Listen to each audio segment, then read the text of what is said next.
Halo, selamat datang di channel YouTube Tong Bos. Kan saya mau sharing ke teman-teman semua gimana cara kita laporan SPT tahunan untuk pemilik atau direktur CV ya yang mendapatkan free V. Nah, ini teman-teman tinggal masuk ke Cortex, masukkan NIK, password dan juga captcha-nya, lalu kita klik login. Nanti teman-teman pilih di sini menu yang surat pemberitahuan, nanti pilih menu surat pemberitahuan juga SPT, tinggal klik buat konsep SPT. Lalu pilih PPH orang pribadi, kita klik lanjut. Nah, di sini pilih yang SPT tahunan Januari Desember 2025. Lalu kita klik lanjut. Oke, pilih yang normal karena bukan pembetulan, lalu klik buat konsep SPT. Nah, nanti akan muncul halaman seperti ini, teman-teman tinggal klik di sini tanda pensil ya untuk edit dokumennya. Nah, ini seperti ini udah muncul dan buat teman-teman tahu untuk laporan SPT tahunan pribadi itu diperpanjang sampai 30 April. Jadi masih ada waktu ya buat lapor. Nah, di sini nanti teman-teman pilihnya yang pekerjaan. Lalu di sini kita klik posting SPT. Ini bakal muncul data. Kalau teman-teman bukan pisah harta atau memilih terpisah hartanya sama istri, tinggal dikosongkan aja ya. Pisah harta itu kalau misalnya teman-teman ada perjanjian pisah harta di notaris atau memilih terpisah, tapi kalau tidak ada kedua itu dan biasanya sih memang tidak memilih itu, kosongkan ya. Lalu nanti di sini teman-teman bisa lihat apakah Anda menerima penghasilan dalam negeri dari pekerjaan, kita klik tidak. Nah, ini tuh biasanya untuk pegawai ya, pegawai yang mendapatkan bukti potong BPA1 dari perusahaan.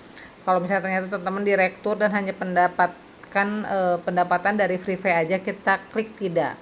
Terus penghasilan dalam negeri dari usaha, ini kalau misalnya punya usaha UMKM atau pekerjaan bebas, kalau nggak punya tinggal klik tidak. Terus penghasilan dalam negeri lainnya, kalau nggak ada tinggal klik tidak. Lalu penghasilan luar negeri, lalu klik tidak ya. Nah, di sini akan muncul penghasilan netonya, teman-teman. Terus kalau misalnya teman-teman punya zakat ya, biar zakat di Lazis itu yang resmi, itu bisa klik ya, tapi kalau nggak ada tinggal klik tidak. Nah, ini penghasilan netonya bakal muncul dan teman-teman bisa pilih yang PTKP. Di sini sesuai dengan kondisi keluarga teman-teman. Apakah K0, K1, K2 atau misalnya TK0 juga bisa ya. Lalu di bawah ini sudah otomatis.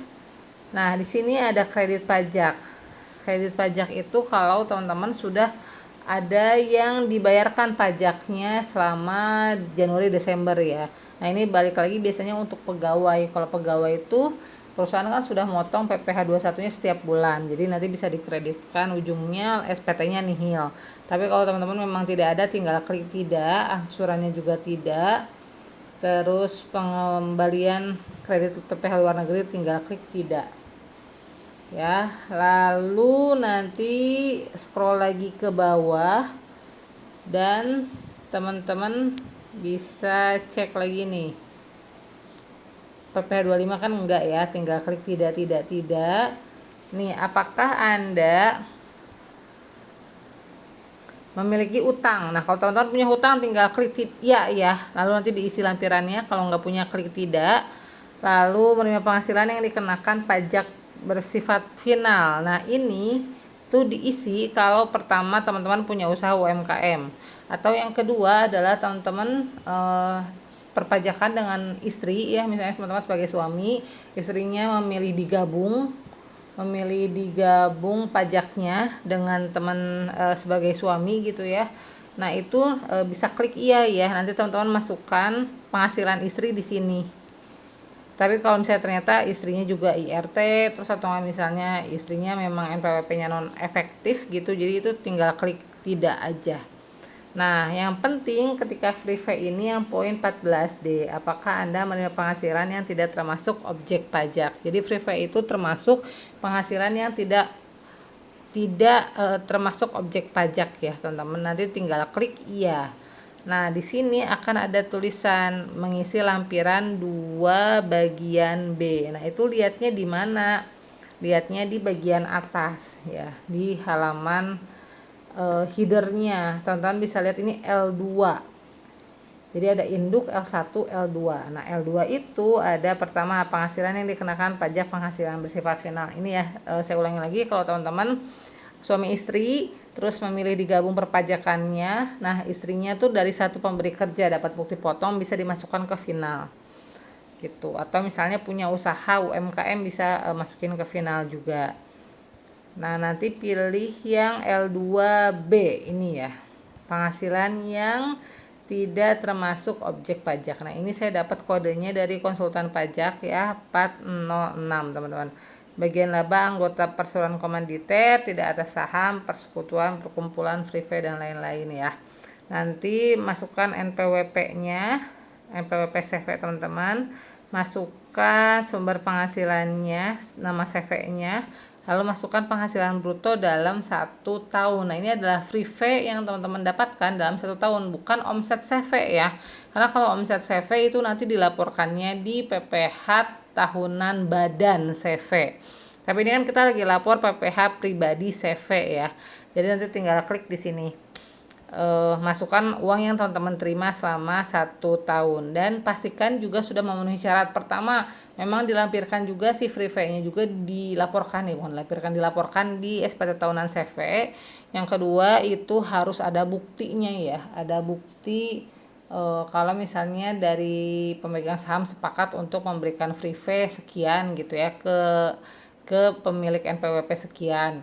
Jadi harus ada buktinya, bisa bukti rapatnya, notulensi rapat dan lain-lain.